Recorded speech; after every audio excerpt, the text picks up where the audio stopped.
is there a comfortably numb personal conduct in the Lacanian teaching? I have no expert knowledge of it and only have looked at a conspectus or a summary of it. But there's, and something Zizek has said,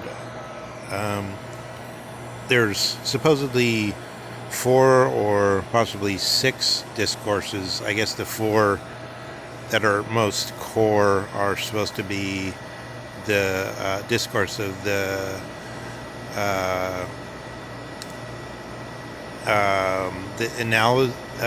analysis discourse. I'm not sure if it refers to the analysand or to the practitioner, but there's this discourse of the analysis, which seems to be the ultimate one, or at least it presents itself in this comfortably numb position of the best knowledge, which isn't knowledge, which one should conform with, if you kind of look at it in this sense of agathon, or a conforming to what is good, or the most good option. Then there's the master discourse, there's the master's discourse, the university discourse, and the hysterics discourse. And so I know Zizek speaks of the perverts discourse, so I guess maybe he's added that on, I'm not sure. So I want to invite anyone who does have a real knowledge of Lacan to respond to this recording and make corrections. And then also apparently Lacan has spoken of a capitalist discourse.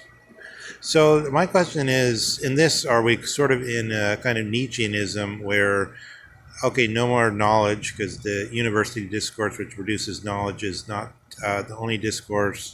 The master is not really the master, but the one who lets free of the one who needs guidance. And the analysand, or the analysis discourse, or however it should be called, is apparently really this discourse of the life-giving lie, as Nietzsche calls it. It's this free discourse which appears sort of like Francis Loroal, I think of also in this notion of a non-totalitarian knowledge, or a non-totalitarian pretty thing that one is supposed to conform to in a Platonic manner.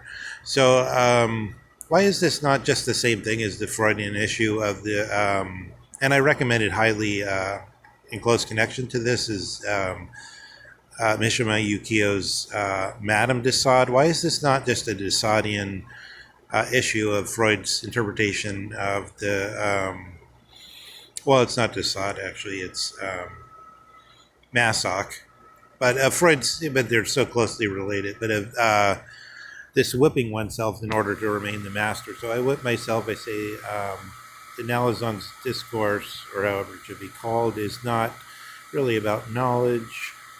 If anything, it's closer to the opposite, blah, blah, blah. But it's obvious that this appears the most somehow virtuous in some semi-soft way. This is the position one is supposed to take if one is more progressive than progressive, or whatnot.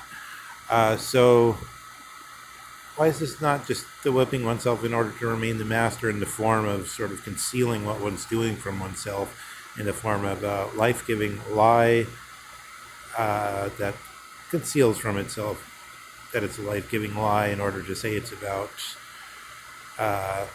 tilting again more towards what appears. I don't know anything about Francois L'Oreal really, except listening to a couple of lectures, but I feel like that part of the appeal of him to many people is this notion that he's not dealing with a totalitarian notion of epistemology or knowledge, which then dominates people in the form of a bad authority, somehow frightening authority. Instead, he talks about the minority.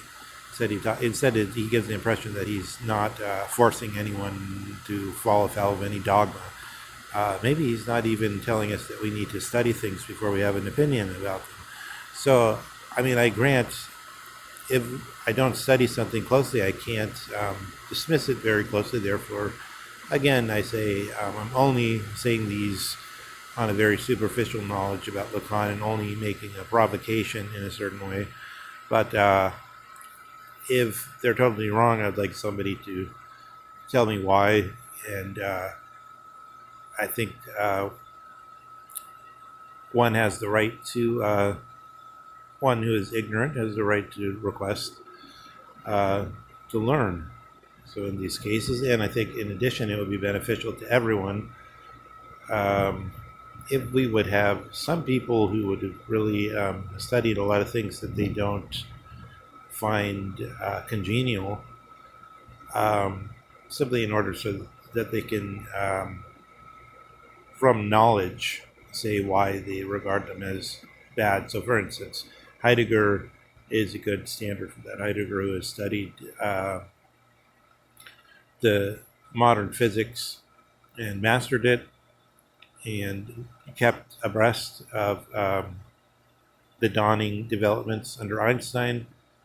Gave a lecture on that over and against Bergson's presentation in the 20s.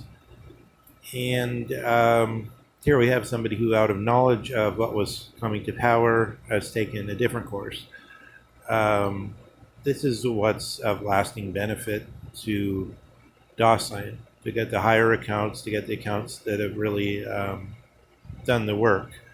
It's not of that much use in the long run. Somebody like Jordan Peterson, for instance, who just gives you a totally fake account of Marx, for instance, and in a very dogmatic manner, and who clearly hasn't studied, who doesn't claim that he studied Marx, who's only read a text superficially that he has no knowledge of, and so on.